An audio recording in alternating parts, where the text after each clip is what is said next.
9h, bonsoir à tous. À la une de l'actualité de ce dimanche. Jeux méditerranéens, le Premier ministre Nourdine Bedoui a présidé hier une réunion interministérielle consacrée à l'examen des préparatifs des JM prévus à Oran en 2021. Les détails dans ce journal.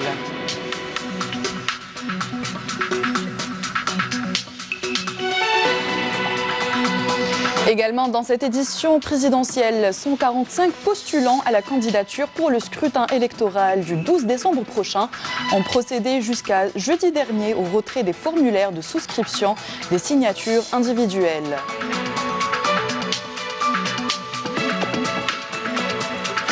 Conseil de la Nation, son président par intérim, Salah Goudjil, a affirmé lors de la réunion du bureau du Conseil que comme il a été seul et unique héros de la révolution glorieuse de novembre, le peuple algérien sera le seul et unique héros des prochaines élections présidentielles.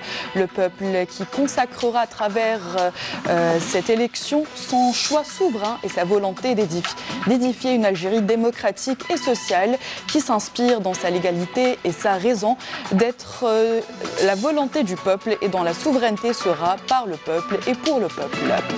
Et enfin, tombée de rideau aujourd'hui sur la 15e édition du Festival international du film du Sahara occidental. Les participants en FI-Sahara ont appelé à un soutien international de la cause sahraoui.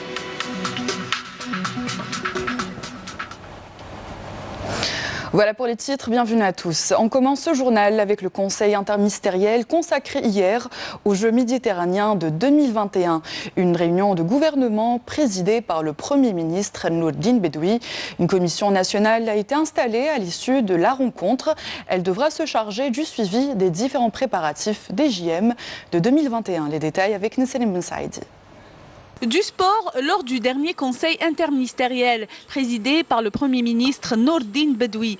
Au menu, les Jeux méditerranéens que El Bahia Oran devrait abriter en 2021. Cette réunion intervient dans le cadre de la mise en œuvre des décisions de la réunion interministérielle de juin dernier, lors de laquelle il a été décidé la mise en place d'une commission nationale qui se réunira au moins une fois tous les 2 mois.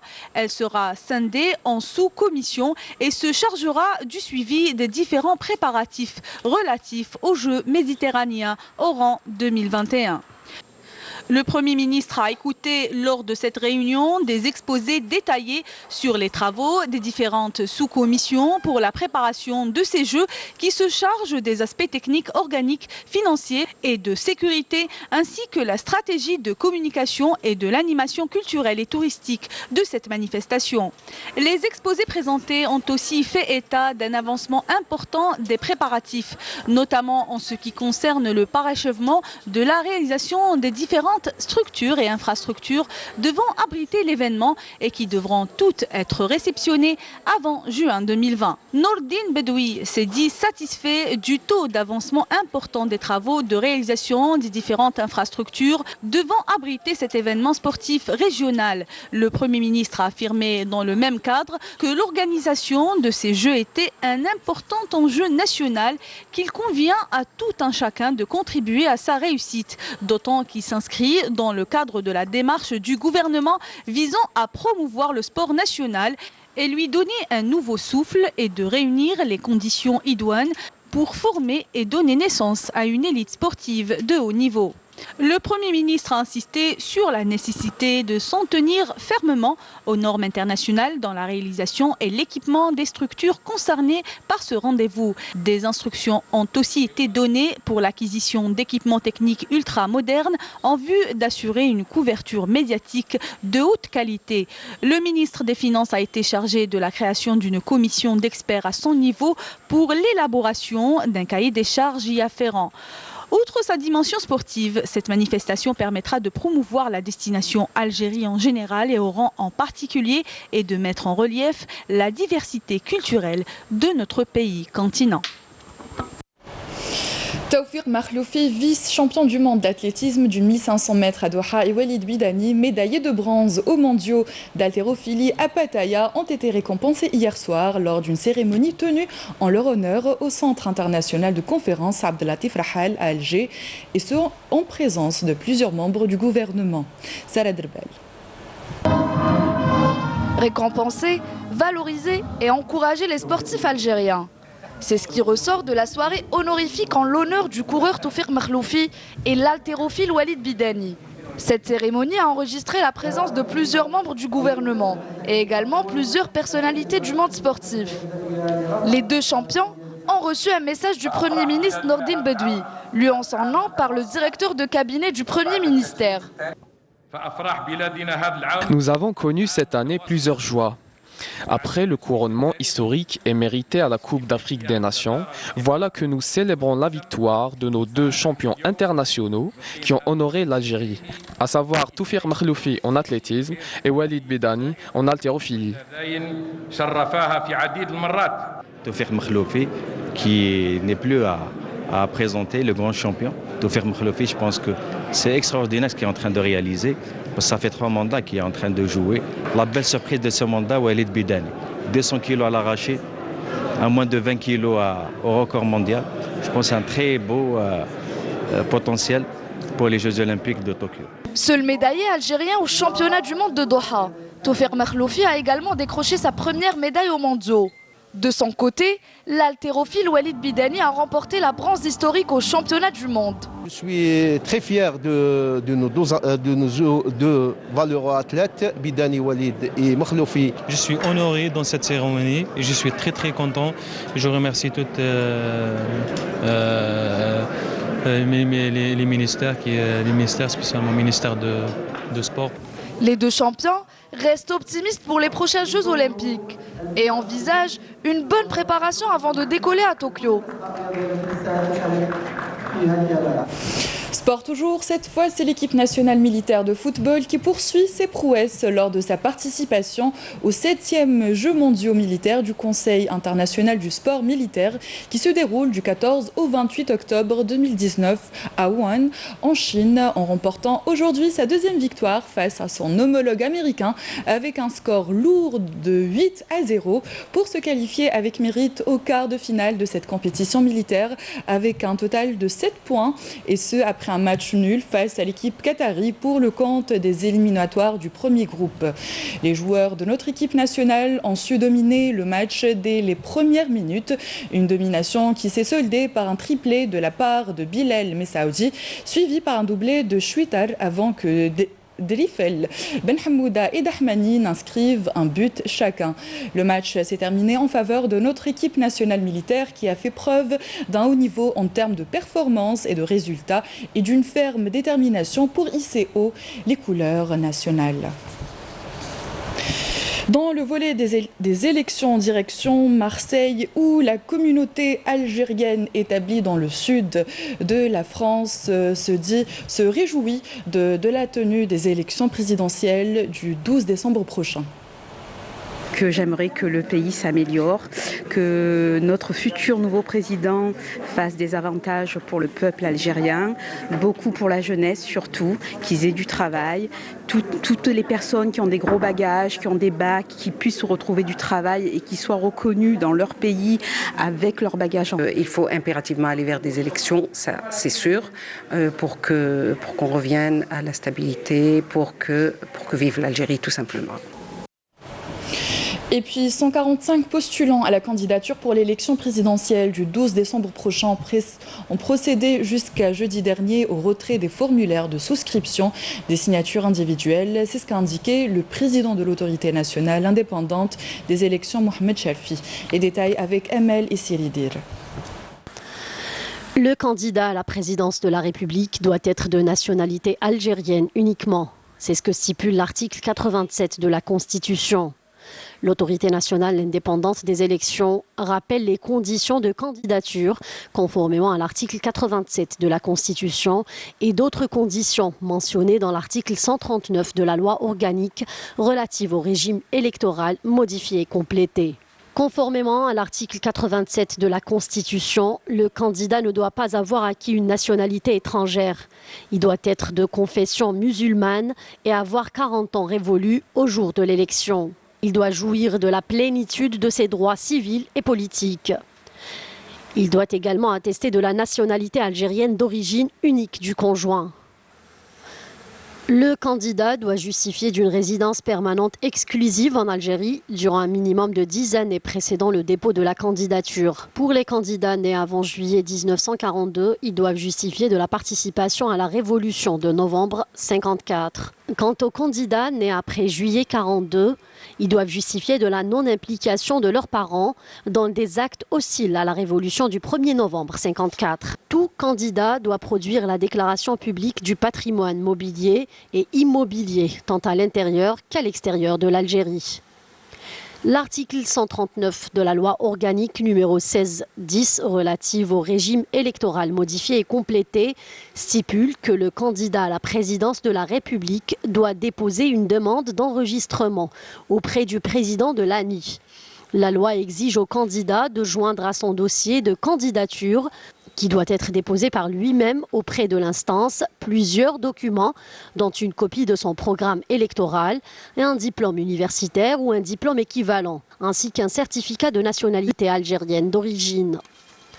En plus de cela, et conformément à l'article 140 de la même loi organique relative au régime électoral, il est à signaler que la déclaration de candidature doit être déposée au plus tard dans les 40 jours suivant la publication du décret présidentiel portant convocation du corps électoral. Il faut rappeler que le dernier délai de dépôt des dossiers de candidature pour l'élection présidentielle est fixé au samedi 26 octobre 2019 à minuit.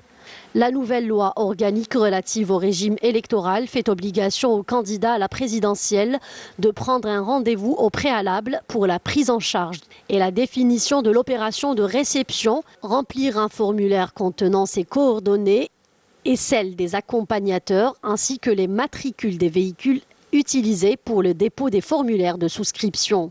Les rendez-vous doivent être pris par téléphone ou par voie électronique.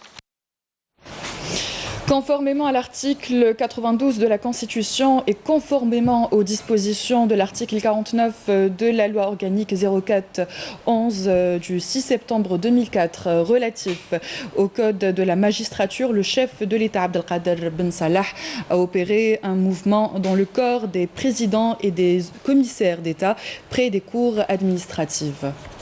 Ainsi, M. Rioum Tahar, conseiller près la cour administrative de Tamarasset, a été désigné président de la cour administrative de Adrar, Kmouch Khmissi, président de la chambre au niveau du tribunal administratif de Skikda, désigné président du tribunal administratif de Batna, Boukatir Hamidou, conseiller près du tribunal administratif de Bira, désigné président de la cour administrative de Béjaïa, Silwi Hadjira, présidente de la chambre administrative de Annaba, désigné président de la cour administrative de Blida, Shahati Abdelhamid,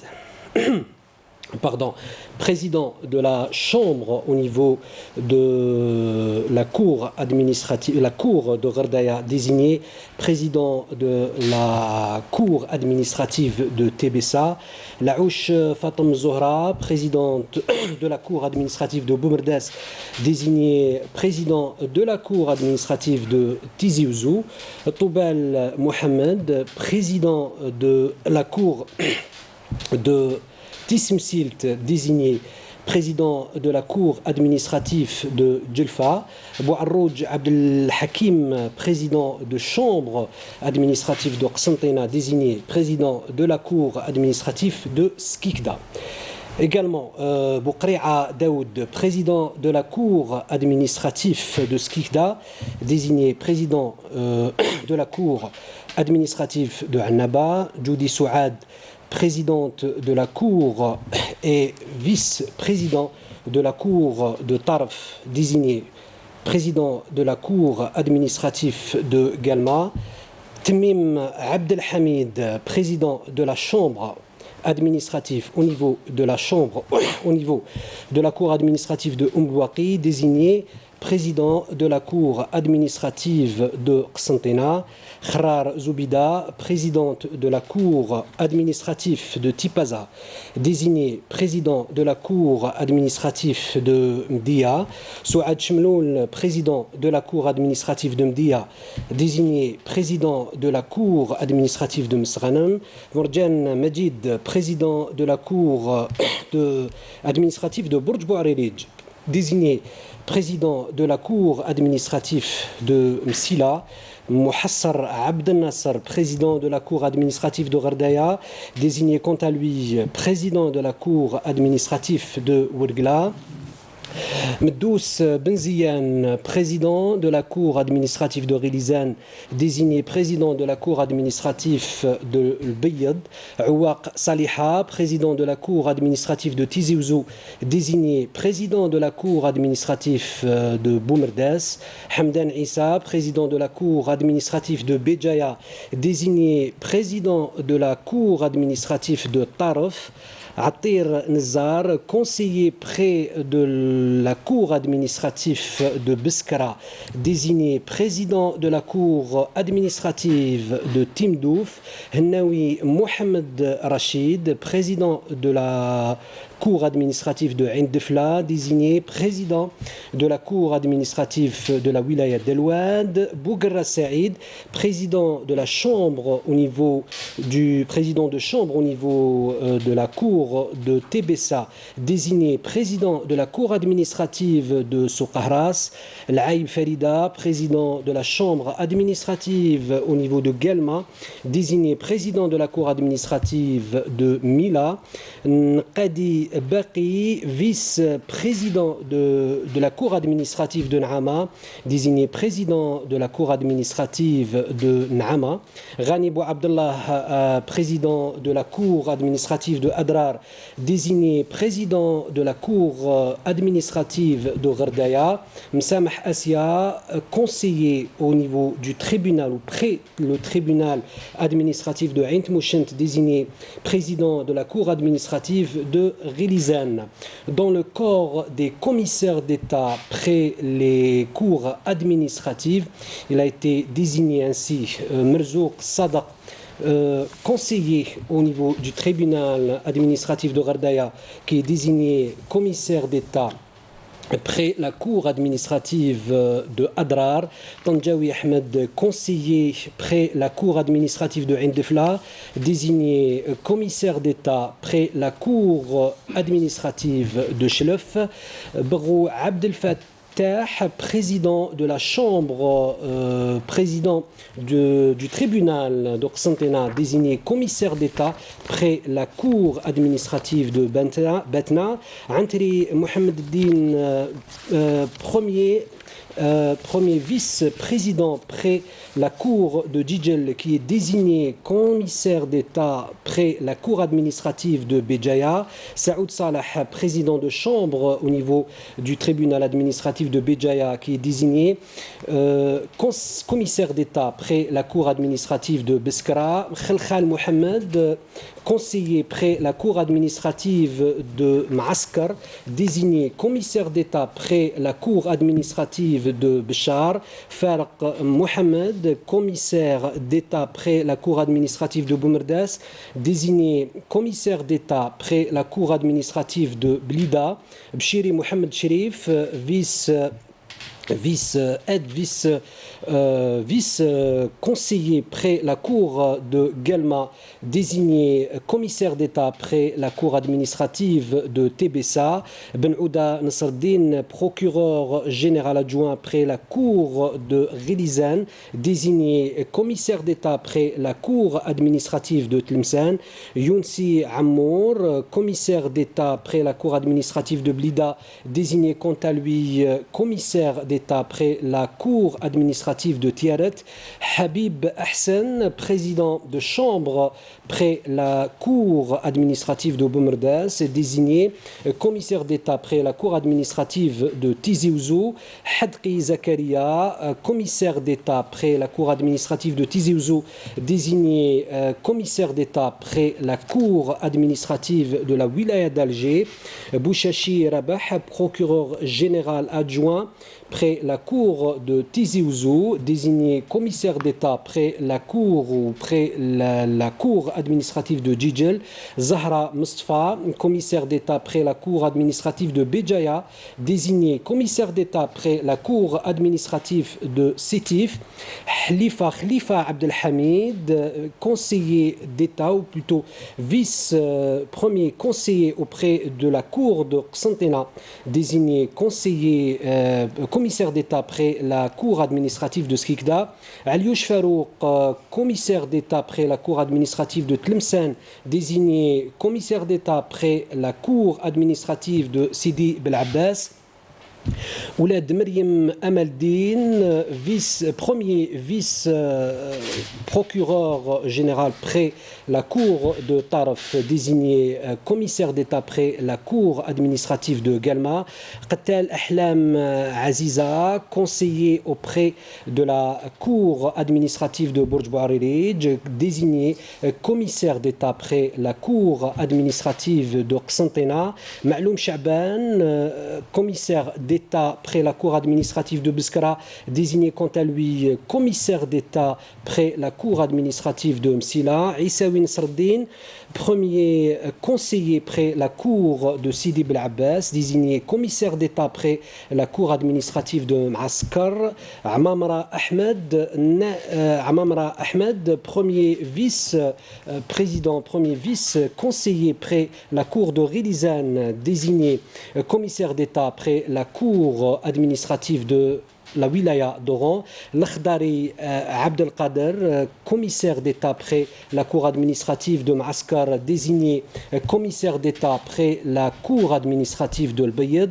Qaidi Saïd, conseiller près la cour administrative de Chlef, désigné commissaire d'État près la cour administrative de Boumerdas. Ouaidia Abdallah, président de chambre près la cour administrative de Galma, désigné commissaire d'État près la cour administrative de Taraf. Boukassi Brahim, commissaire d'État près la cour administrative de Adrar, désigné commissaire d'État près la cour administrative de Tindouf. Hamza Rabah, commissaire d'État près la cour administrative de Chlef, désigné commissaire d'État près la cour administrative de Tismsilt. Behlou Lotfi, commissaire conseiller près la cour administrative de Galma, désigné commissaire d'État près la cour administrative de Soukharas. Khammar Al-Fadl, président de chambre près la cour administrative de Qsantena, désigné commissaire d'État près la cour administrative de Mila.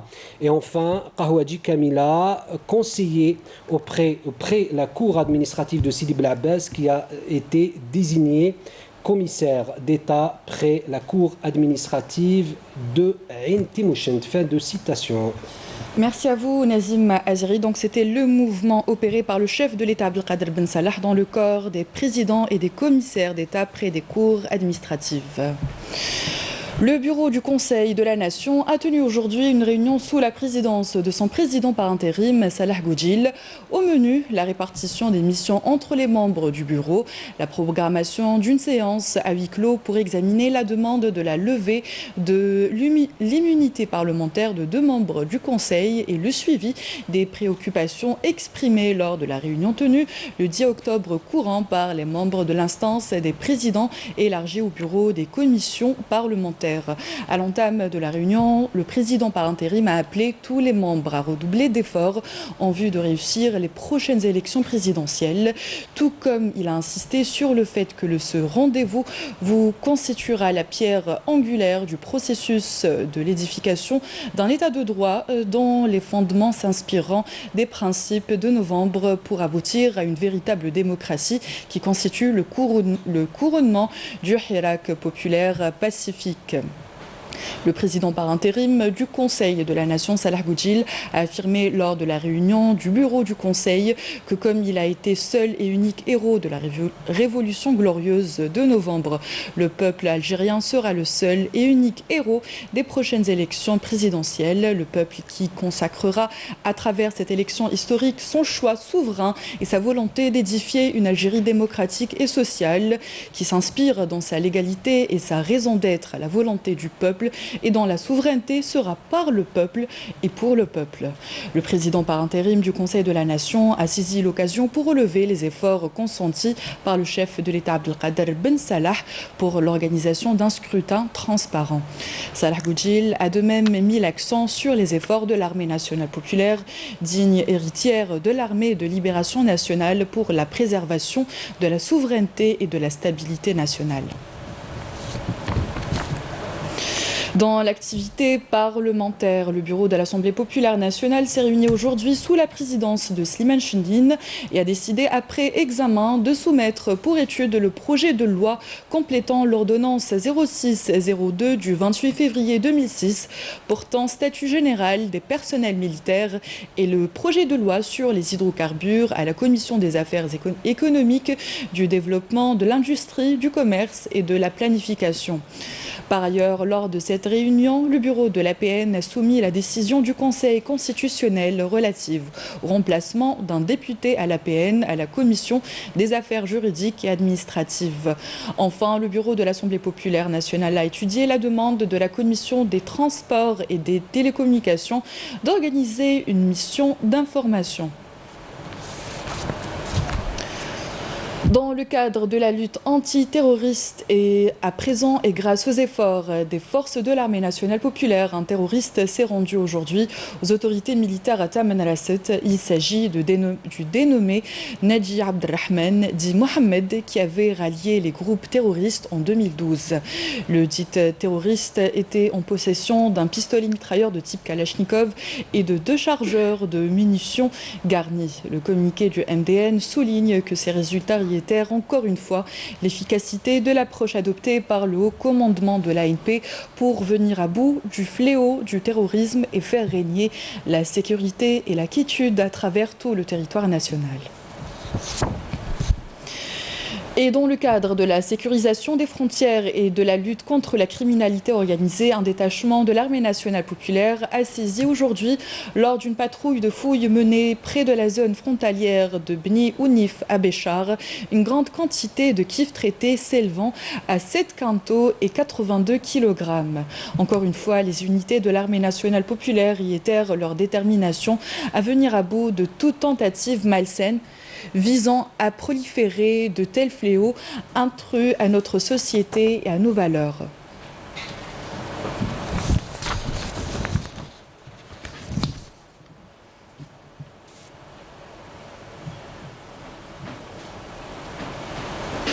Dans un autre contexte, tombée de rideau aujourd'hui sur la 15e édition du Festival international du film du Sahara occidental, connu sous le nom de FISAHARA. Débuté mercredi dernier dans le camp de réfugiés d'Abou Serd, une nombreuse assistance étrangère était présente en soutien au peuple sahraoui. Ce festival du cinéma sahraoui s'est tenu sous le signe d'appel à la cessation immédiate de la répression marocaine au Sahara occidental. Naïma Chkchek. De nombreux cinéastes et artistes internationaux de différents pays du monde ont répondu présents à cet événement, durant lequel le public a suivi différentes projections de films qui ont évoqué la réalité du peuple sahraoui et ses souffrances.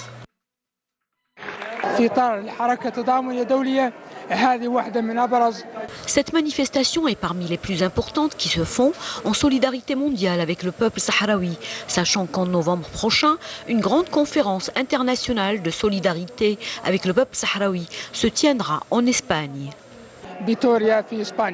حاول تظاهرات من أكبر ما يقام به من طرف الحركة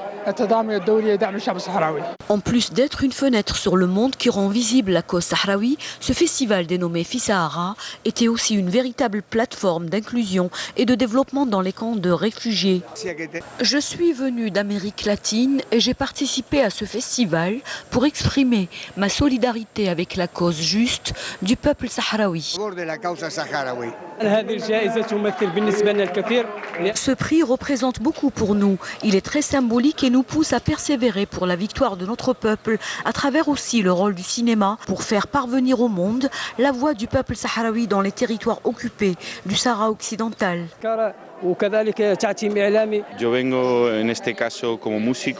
Je suis venu participer comme musicien pour exprimer ma solidarité avec les Sahraouis que je soutiens dans leur juste cause et dans leur droit à l'indépendance. L'Espagne doit assumer sa responsabilité historique.